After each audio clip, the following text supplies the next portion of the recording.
Bismillahirrahmanirrahim. Assalamualaikum warahmatullahi wabarakatuh. Halo teman-teman semua, saya Adilah Nur Aisyah dan di video kali ini saya akan menceritakan kembali alur cerita dari film Sang Pencerah karya Hanung Bramantyo. Nah, video ini dimulai ketika seorang anak lahir di Kauman, Yogyakarta pada 1 Agustus 1868. Seorang anak tersebut diberi nama Muhammad Darwis. Anak lelaki tersebut merupakan anak keturunan Maulana Malik Ibrahim. Nah, kemudian kita langsung loncat pada tahun 1883 ketika Darwis ini sudah beranjak dewasa. Nah, ketika itu menjelang Ramadan, di hari pertama puasa, Darwis ini berkunjung ke rumah Pak D-nya. Dan ia mengatakan bahwa ia ingin ke Mekah. Namun keinginannya tersebut hanya ditertawakan oleh Pak D-nya karena melihat bahwasanya banyak kiai yang sekembalinya dari Mekah namun tetap saja bodoh dalam hal agama. Nah, kemudian tampak Darwis ini berbincang dengan kakak iparnya, juga ayah dan ibunya pada malam hari. Nah, dan di perbincangan ini ayahnya merestui keinginan Darwis untuk pergi ke Makkah.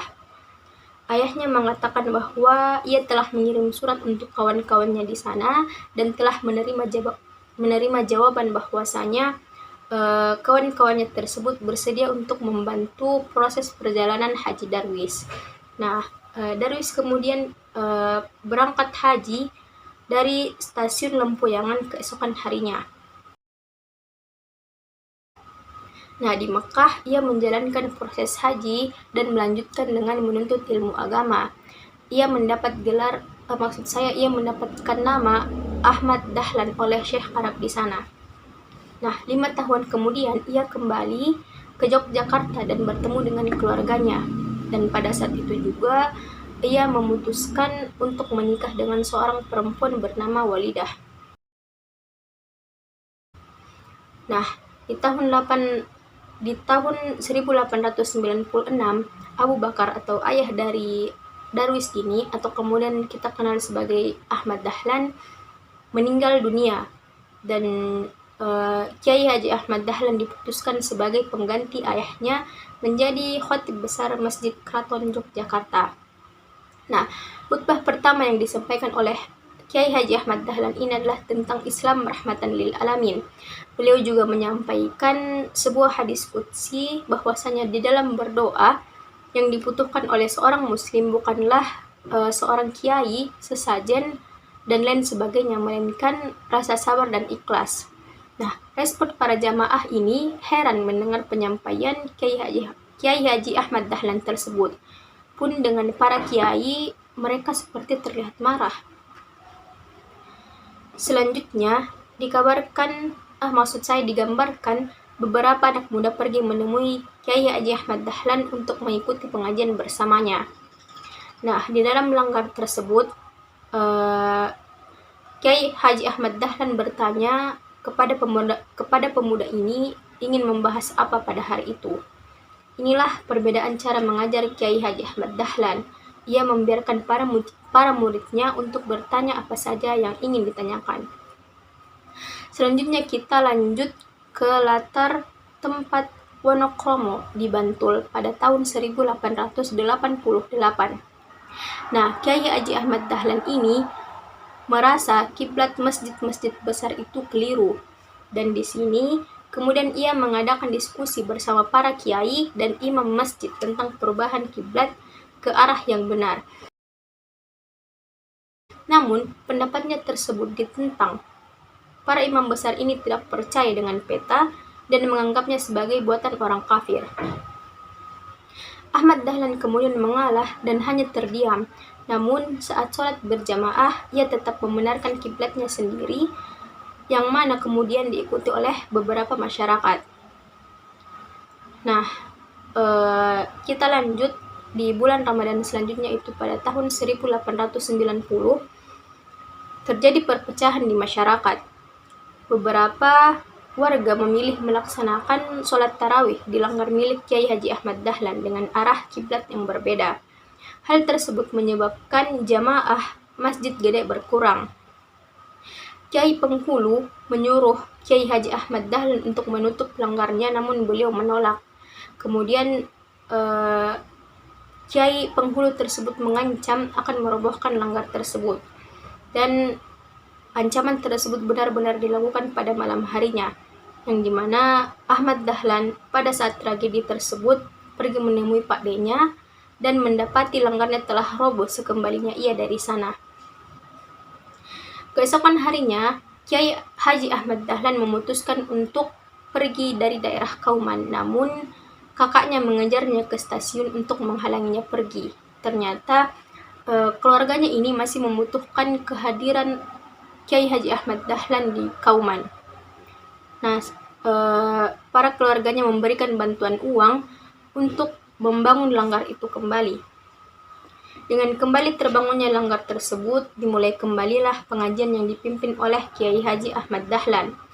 Beliau juga menyatakan mundur menjadi khatib besar Masjid Gede, dan di tahun 1903 Kiai Haji Ahmad Dahlan ini kembali pergi haji, dan pada tahun tersebut didirikan juga sebuah perkumpulan bernama Budi Utomo yang didirikan oleh Wahidin Sudirohusodo. Pada tahun 1909, Wahidin Sudirohusodo ini mengadakan diskusi dengan Kiai Haji Ahmad Dahlan dan mengajaknya bergabung dengan perkumpulan Budi Utomo. Nah, perkumpulan Budi Utomo ini didirikan semata-mata untuk pendidikan dan kesehatan, dan bukan merupakan organisasi politik.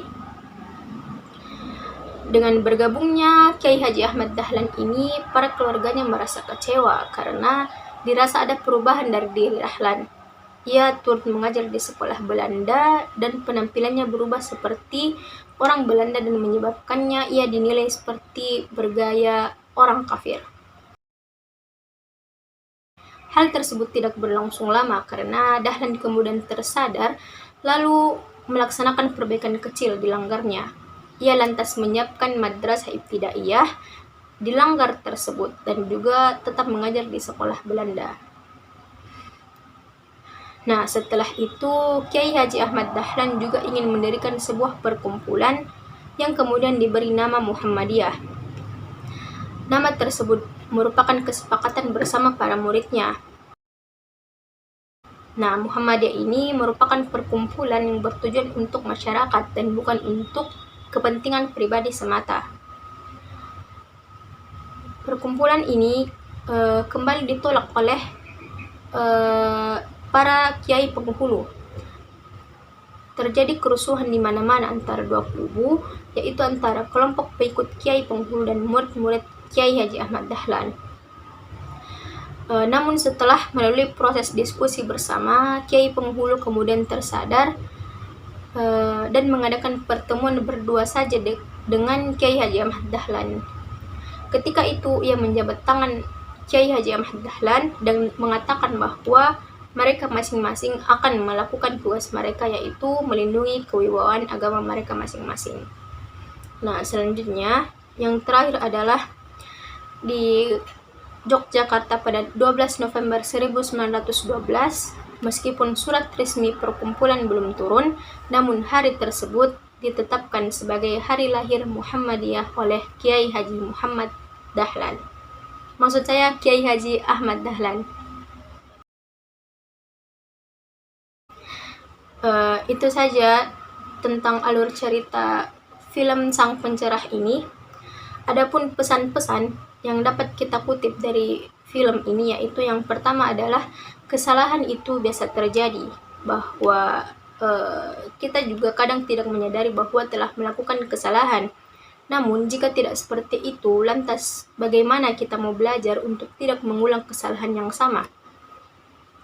Kemudian ada juga kutipan kata-kata dari Kiai Haji Ahmad Dahlan bahwasanya agama itu sesungguhnya bukan rangkaian aturan-aturan yang bisa dipermudah atau dipersulit.